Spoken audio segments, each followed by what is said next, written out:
Right, let's just jump straight in. That age-old question. Where on earth does all my money disappear to every month? It's something pretty much everyone asks themselves. It really is a classic head scratcher.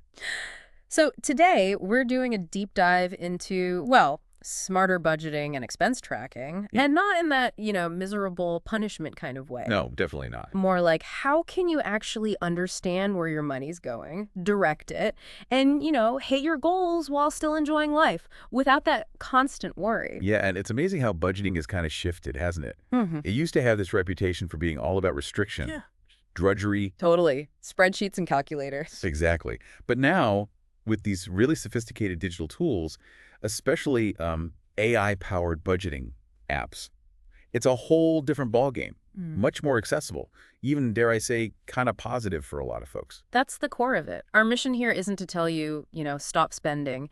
It's about exploring how making a real plan for your money, deciding where it goes instead of just wondering later.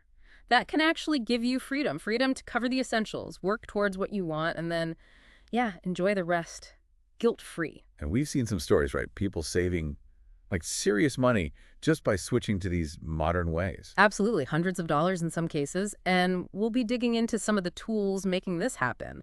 Things like Cleo, Rocket Money, Privacy.com, Acorns too. Yeah, each one's got its own sort of angle, its own set of features designed to help you grab the reins of your finances in slightly different ways.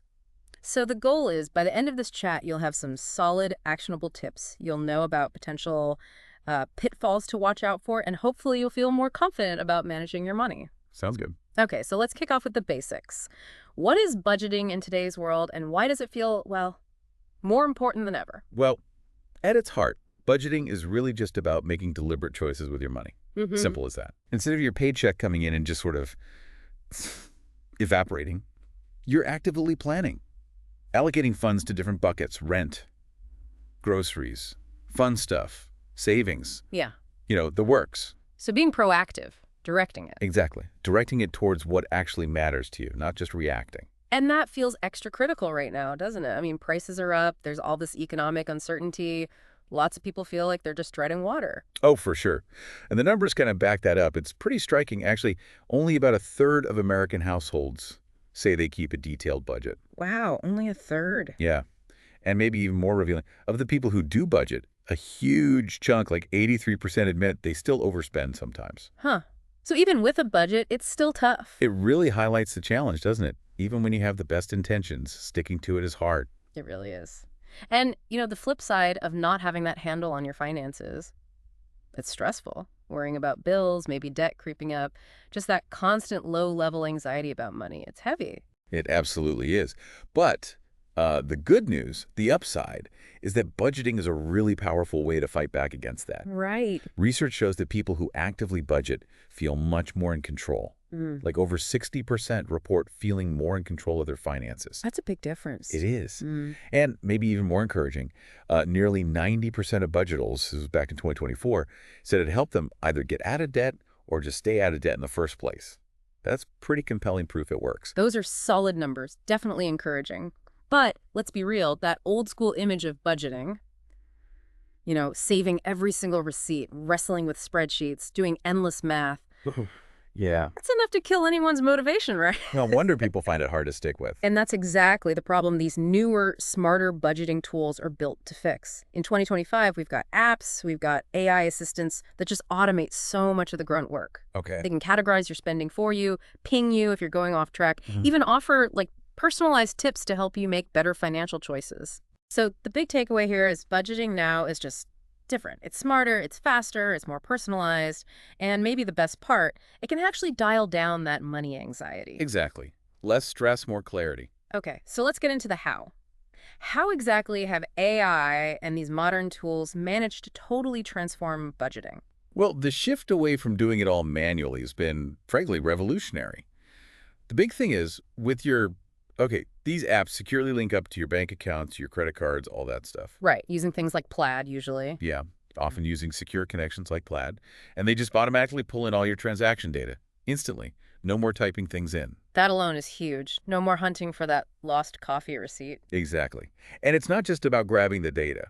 A lot of these tools use AI artificial intelligence, to give you really personalized budget suggestions. How does that work? Well, they look at your income, how you've spent money in the past, your patterns, and based on that, they can suggest a spending plan that actually fits your life, your goals. It's way beyond those old generic one-size-fits-all templates. Ah, I see. So instead of just like the 50-30-20 rule slapped onto everyone, the AI looks at my actual spending and says, okay, based on your situation, here's what seems realistic and sustainable for you. Precisely. And the interaction keeps going. Lots of these AI assistants give you real-time feedback, maybe even coaching. Coaching? Like how? Well, imagine just asking your app, hey, can I actually afford tickets to that concert next week? And getting an instant answer based on your budget. Some even have chatbots like 24/7 support, so you can ask financial questions whenever they pop into your head. Wow, like a little financial advisor in your pocket? Kinda, yeah. A sounding board, at least. Always available. That immediate insight is fantastic. It is. And another really interesting angle is how some apps use gamification. Gamification, like points and badges. Sometimes, yeah. Or adding elements of fun or challenge to nudge you towards better habits. A famous example is playful accountability, like an AI might gently roast you for an impulse buy. Ah, I've heard about that. Or give you cheers for hitting a savings goal. It taps into behavioral psychology, makes it more engaging. The idea of a slightly sassy AI keeping me in line, I can see how that would work for some people. Definitely adds personality to a, let's face it, potentially dry topic. It really does. And beyond just motivation, these tools cut down on the practical hassles. Build reminders so you don't miss payments, alerts if your balance is low. Crucial for avoiding fees. Absolutely. And some even offer to negotiate your bills for you, trying to get you a lower rate on your internet or phone bill. Takes that awkward task off your plate.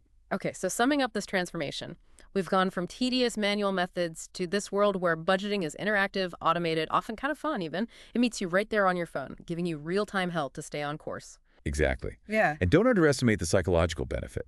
Money stuff can be super stressful, something people avoid thinking about. Totally. These tools can genuinely reduce that anxiety. Just having clarity, seeing where everything stands, gives you a sense of control. It can actually lead to a much healthier, more positive relationship with your finances. Absolutely. Now, talking about features is one thing, but seeing how it plays out in the real world, that's where it gets interesting. Let's look at some actual examples of people getting real results with these tools. Yeah, these stories really bring it to life. Let's start with a 23-year-old.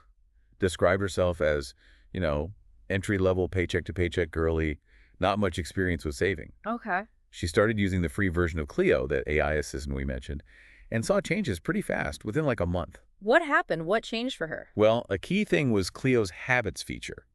It prompted her each week to just quickly review her spending. And because the app's interface is friendly, kind of chatty, it didn't feel like homework. Right, less intimidating. Exactly. And just doing that simple weekly look back, she immediately saw she was spending a lot on Ubers and Lyfts. The convenience trap. Totally. So just by seeing it laid out, she made a conscious choice to use public transport more.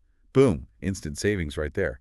It shows how just awareness, made easy by the tool, sparks real change. That makes sense. Seeing the numbers clearly makes it hard to ignore. And Cleo also helped her actually start saving, which she hadn't really done before. The app has this automated save feature.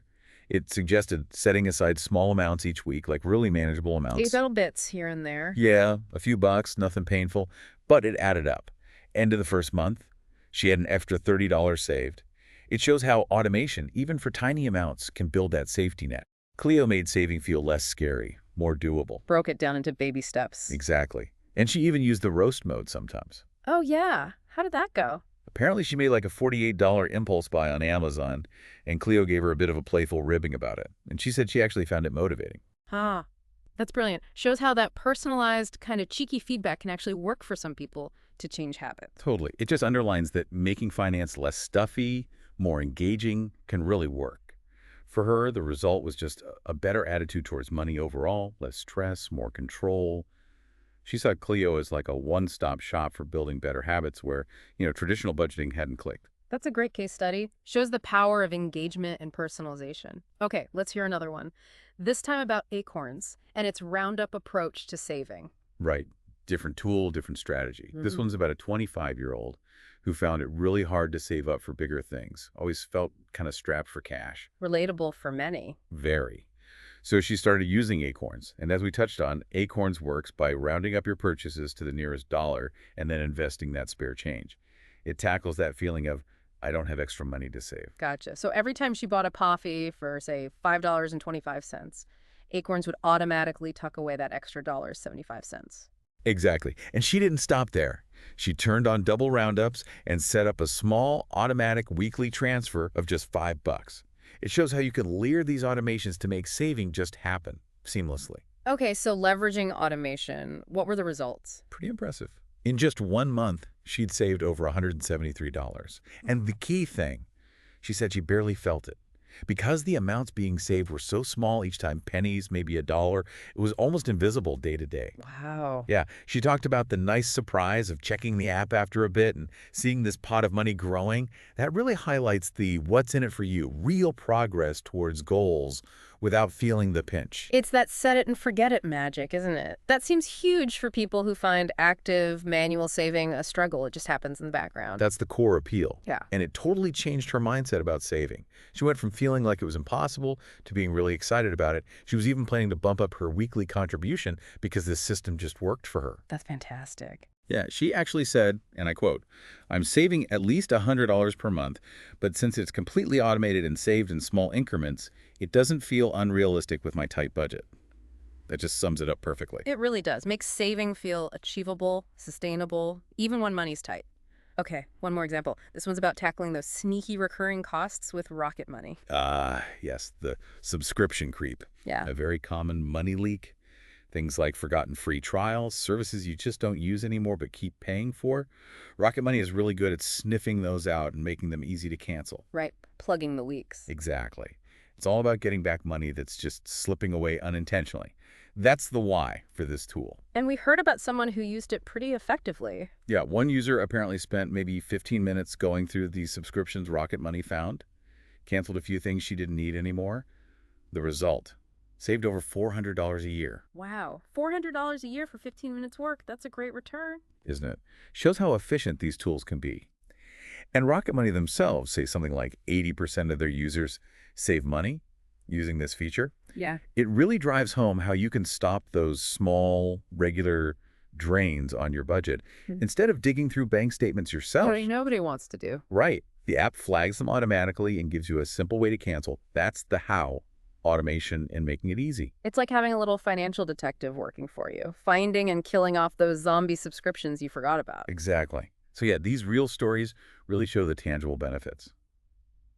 Okay, maybe we should dive a bit deeper into the specific tools now, starting with Cleo. Sounds good. So Cleo, the AI chatbot, what's the core idea there? So Cleo, yeah, it's an AI-powered budget app, but its big differentiator is that conversational interface. It feels like you're chatting with someone. Founded back in 2016, the whole vibe is less finance app, more personal financial assistant, sometimes funny, sometimes direct, but always trying to help. That personality seems key. It's not just charts and numbers, it's a dialogue. What are the main features that help people manage their money? Well, the basics are there. It connects securely to your account's read-only, importantly, so it can see data but not move money without you telling it to. Okay. You can set up budgets, either monthly or based on your pay cycle. It helps figure out a sensible spend limit, maybe even a daily target. And it automatically categorizes your spending, which gives you that clear picture of where money's actually going. The AI learns your habits over time, too. But that chat interface is where it really shines, right? You can just ask it stuff. Exactly. That's the core. You can literally ask, how much did I spend on coffee last month? Or do I have room in the budget for new shoes? And Cleo gives you an answer based on your data, your budget. Plus, it gives you those personalized nudges. And then there are those unique modes, hype mode to cheer you on when you're doing well. Nice. And roast mode for that playful accountability if you splurge a bit. Users genuinely seem to find this makes budgeting less boring, more engaging. Yeah, that human-like interaction, even with AI, seems to make a big difference for engagement. What other practical bits does it have? It does the essential alerts, low balance warnings, potential overdraft alerts, which can save you real money in fees. Bill reminders, too, helps you stay organized. Useful. And as it learns about you, it might proactively say, hey, notice your Uber spending is up this month. They're also playing with things like, haggle it trying to negotiate bills for you. And the Save tool makes saving easy, suggesting small automatic transfers into a little savings pot within the app. Okay, so pulling it all together, who's Cleo really best for? Cleo seems like a great fit for people who need that bit of fun or maybe some tough love to actually engage with their budget. Probably resonates well with Gen Z, millennials, people comfy with chatbots and who like that informal style. Right. If you prefer quick, chatty answers about your money rather than poring over reports, it could be ideal. Yeah. And crucially, the free version covers all the main budgeting stuff. It's clearly working for many, with over 5 million users and great App Store reviews. Sounds like a really fresh take on budgeting. Okay, let's switch to Rocket Money. Its big thing is subscriptions and bills, right? That's right. Rocket Money, which used to be Truebill, really zeroes in on saving you money by finding and cutting unnecessary recurring costs, and also trying to lower your regular bills. Think of it as your budget optimization assistant. The what's in it for you is pretty direct. Save actual cash. So job number one is finding those sneaky subscriptions. How does it do that? Yeah. Once you connect your accounts, it scans everything and flags all the recurring payments it finds. Then it gives you this clean list, streaming, gym, software, everything. Just seeing it all in one place is often an eye-opener for people. Oh yeah, I forgot I was still pulling for that. I can totally see that happening. It's so easy to lose track. And Rocket Money doesn't just list them, it helps you cancel too. Yes, that's a big part of it. It makes canceling super easy, often just a few taps inside the app. And if you pay for their premium service, they have a concierge who will actually handle the cancellation process for you. Wow, they'll make the annoying phone call for you. Potentially, yeah. They claim to have canceled over 1 million subscriptions, saving users a lot collectively. It really shows the how, making it convenient to ditch those unwanted costs. That concierge service sounds tempting for some notoriously difficult cancellations.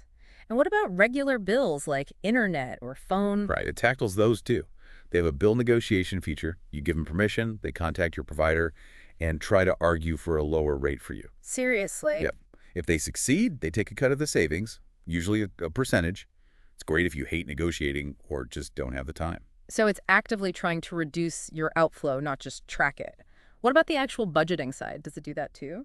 Oh yeah, it's got solid budgeting tools as well. It does automatic expense categorization, lets you set spending limits for different areas, gives you charts and graphs of your spending, plus a smart savings feature to help you set goals and automate small savings contributions. So it's pretty comprehensive, even if the subscription bill stuff is the headline feature. Okay, so who's the ideal user for Rocket Money? It's really good for anyone who suspects they're leaking money through forgotten subscriptions, or thinks their bills might be too high, but doesn't want to deal with haggling themselves. Makes sense. Also, if you want a solid budget tracker that also has these built-in actionable ways to save money, busy people who just want to save time and money by automating finding those savings, they'd likely love it. But remember, those key saving features, the concierge cancellation, the bill negotiation, they're usually part of the paid premium plan. Good point. Need to weigh the cost versus the potential savings. Okay, interesting. Now let's talk about privacy.com. This one's a bit different, right? More about controlling the spending itself. Exactly. Privacy.com isn't a traditional budgeting app in the sense of tracking past spending or setting category limits in the app itself. It's more of a complement to your budgeting. It gives you control and security at the point of spending, protecting your info, preventing unwanted charges. How does it do that? The main thing is these virtual cards, right? Tell us about those. That's the core of it. Privacy.com lets you create unique virtual debit card numbers for online shopping. These cards link back to your real bank account or credit card, but they act as a buffer, adding security and control. Okay, how so? Well, for instance, you can create a card just for a single use, perfect for free trials.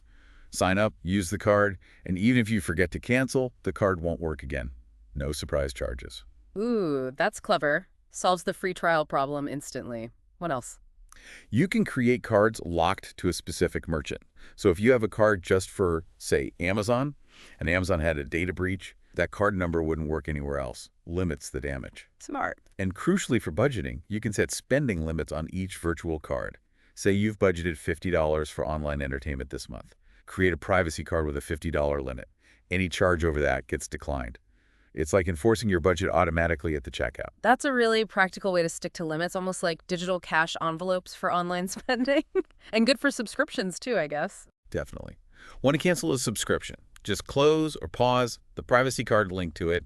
The company can try to bill you all they want, the charge won't go through. And of course, the big underlying benefit is you're not giving your real card number out to dozens of websites.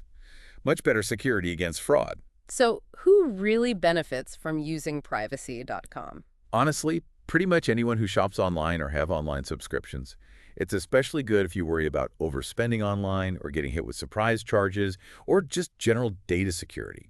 Budgeters can use it as a sharp tool to enforce category limits. Anyone concerned about privacy loves it. And the basic plan, which gives you a decent number of cards per month, is free. Sounds like a really valuable layer of control and security to add on top of other budgeting tools. Okay, last but not least, let's circle back to Acorns focused on saving and investing automatically. Right, Acorns is all about making saving and investing feel totally effortless, especially for people who think, ugh, I can't save, or investing is too complicated, or I don't have enough money to start. It breaks down those mental barriers. So remind us how that core roundup feature works again. Sure, you link your spending cards, and every time you buy something, Acorns rounds the purchase up to the next dollar. That spare change, the difference, gets set aside. Okay. Once your accumulated roundups hit $5 or more, Acorns automatically pulls that money from your linked bank account and invests it for you. It goes into a diversified portfolio, usually of ETFs, exchange-traded funds, based on how much risk you're comfortable with. And you can even boost it, right? Choose to multiply your roundups 2x, 5x, even 10x the spare change. And it's not just roundups. You can set up regular contributions, too. Yep. You can schedule automatic transfers, maybe $5 a week, $20 a month, whatever works for you, to go straight into your Acorns investment account. So you get the passive roundups plus intentional, regular investing. It's very hands-off, great for beginners who find the stock market daunting. The app tracks your growth, shows your balance, gives you projections. And it's designed to just hum along in the background, right? You don't have to think about it constantly. That's the beauty of it. Set it up, and it just works. Yeah. The roundups happen, the transfers happen. And because you can usually withdraw money without penalties, some people use it for shorter-term goals or even emergency funds, not just long-term investing. It just makes building that savings habit easy, painless almost. So who's the ideal Acorns user? It's perfect for anyone who struggles to save consistently or feels intimidated by investing or thinks they don't have enough cash to get started. Younger people, investing newbies, it's great for them. Anyone wanting to save for goals, holidays, weddings, down payments, in a way that feels realistic. It does have a small monthly fee, around $3 usually for the basic plan, but most users feel the automation and the access to investing is easily worth it. Like that user said, it helped them take control by making it simple. Yeah, sounds like a brilliant way to get started with both saving and investing, removing a lot of the friction. Okay, we've looked at these great tools. Now let's talk strategy. What are some general tips for really making the most of these smarter budgeting methods? Great question. Because just having the tool isn't enough, right? You got to use it effectively. First off, like we hinted at, connect all your main accounts. Checking, savings, credit cards, get that full picture. The more data the app has, the smarter its insights will be. Makes total sense. See the whole playing field. What else? Customize. Don't just stick with the default budget categories. Tailor them to your life, your spending. And importantly, if the app miscategorizes something which happens, fix it. Accurate categories mean accurate reports and insights. Good point. Garbage in, garbage out, even with AI. Exactly. Also, actively use the alerts. Don't just swipe them away. Those warnings about low balances or nearing a budget limit, they're your early warning system. And maybe schedule that regular money date 15 minutes once a week. Just review things, see how you're tracking, make adjustments. I like that. Making it a routine. And hey, lean into the fun stuff if your app has it. Cleo's roast height, any reward systems. If it motivates you, use it. Make it less of a chore. And definitely automate where you can. Acorns roundups, privacy.com, spending limits on cards, auto transfers to savings in your main budgeting app. Let the tech do the heavy lifting. Less reliance on willpower alone. Automation is definitely key. What about those AI suggestions and insights these apps offer? Pay attention to those. Seriously, if Rocket Money says, hey, we think we can lower this bill, check it out. If Cleo points out a spending pattern, think about it. These insights are often based on your specific data. They can be gold mines for saving money. And set clear goals within the app. Tracking progress towards a specific goal, saving for a trip, paying off debt makes it more tangible and motivates you. Plus, the app can often give better advice if it knows your goals. Setting goals gives it purpose. Yeah. Anything else? Just remember, your budget isn't carved in stone. Life changes. Your income might change. Expenses change. Goals change. Revisit your budget regularly, maybe monthly or quarterly, and tweak it. Be flexible. And finally, try not to get overwhelmed by all the apps. Find one or maybe two that really cover your main needs and stick with that. Keep it simple enough to manage. Those are fantastic practical tips. Really helpful. Now, on the flip side, what are the common traps or mistakes people fall into when using these tools? What should listeners watch out for? Good question. Avoiding pitfalls is just as important. A big one is setting totally unrealistic budgets right at the start, trying to slash spending by 50% overnight. You'll probably burn out fast and just quit. Yeah, too much too soon. Exactly. Yeah. Start with smaller, sustainable changes based on what the app shows you about your actual spending. Gradual is usually better. Okay, slow and steady wins the race. What else? Another huge one is just ignoring it. Yeah. Setting up the budget, getting the app, and then never looking at it again or swiping away all the notifications. Sight out of mind. Pretty much. You got to engage. Check in regularly. Look at the alerts. The tools only work if you actually pay attention to them. So stay engaged. Got it. Also, be careful about paying for premium features you don't actually use. Lots of these apps have paid tiers. Just make sure you're getting real value for that monthly fee. If not, maybe downgrade or cancel. And don't rely too heavily on automation without any checks. Still glance at your actual bank statement now and then. Make sure everything looks right, no errors, no fraud the app might have missed. Right. Trust but verify. Exactly. Another common slip-up is forgetting irregular expenses. Things like annual insurance payments, holiday gifts, maybe car repairs. You need to plan for those too. Maybe set aside money each month in a specific category so they don't blow up your budget when they hit. Good point. Those big occasional hits can derail things. They really can. And finally, resist shiny object syndrome. Don't keep jumping to the newest, fanciest app. Find a system that works for you, even if it's simple, and stick with it. Consistency beats constantly switching. Oh, and basic digital hygiene. Use strong passwords, turn on two-factor authentication, 2FA. Protect your accounts. Absolutely crucial. So it boils down to being realistic, staying engaged, balancing automation with oversight, planning for everything, and keeping it simple. Okay, one last major area: safety and privacy. People get nervous linking bank accounts. Let's tackle that head on. Yeah, it's a huge concern and totally understandable. You're giving an app access to sensitive info. The reassuring part is that reputable apps take this incredibly seriously. They use strong encryption, like bank-level 256-bit encryption, for your data when it's moving around. Okay, so the connection is secure. Generally, yes. And they often use trusted third-party services, like Plaid, to handle the actual connection to your bank. This means the budgeting app itself might not even store your bank login details. Cleo, for example, is quite explicit about not storing them. That's good to know. So the app itself doesn't hold the keys to your bank account directly. Often not, or only in a very secure, tokenized way. Plus, most operate with read-only access. They can see your transactions to analyze them, but they can't just move your money around whenever they want unless you specifically initiate a transfer, like for savings. They also have privacy policies explaining how they use your data, and good ones commit not to sell your personal info. Always worth reading the policy, though. Definitely. What about the money itself, like in Acorns where you're saving or investing? Is that safe?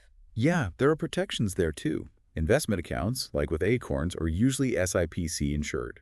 That protects your securities up to certain limits if the brokerage firm fails.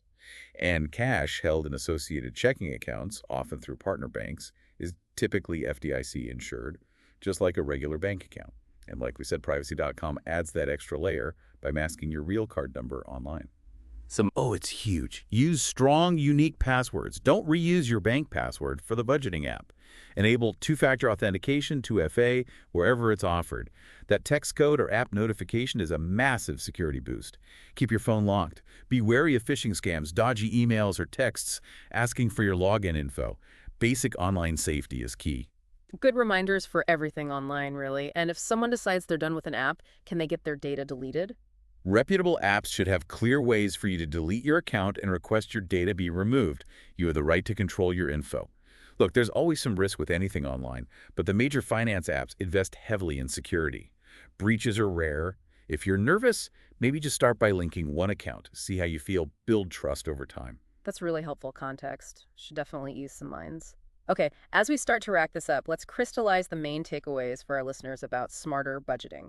I think the biggest thing is just the technology has made managing money so much more accessible and, frankly, less painful. It's not about spreadsheets anymore. It's about using smart tools to get insights, automate the boring stuff like tracking and saving, and feel more in control. Yeah, feeling empowered, not overwhelmed. Exactly. And there's really a tool out there for pretty much everyone's needs.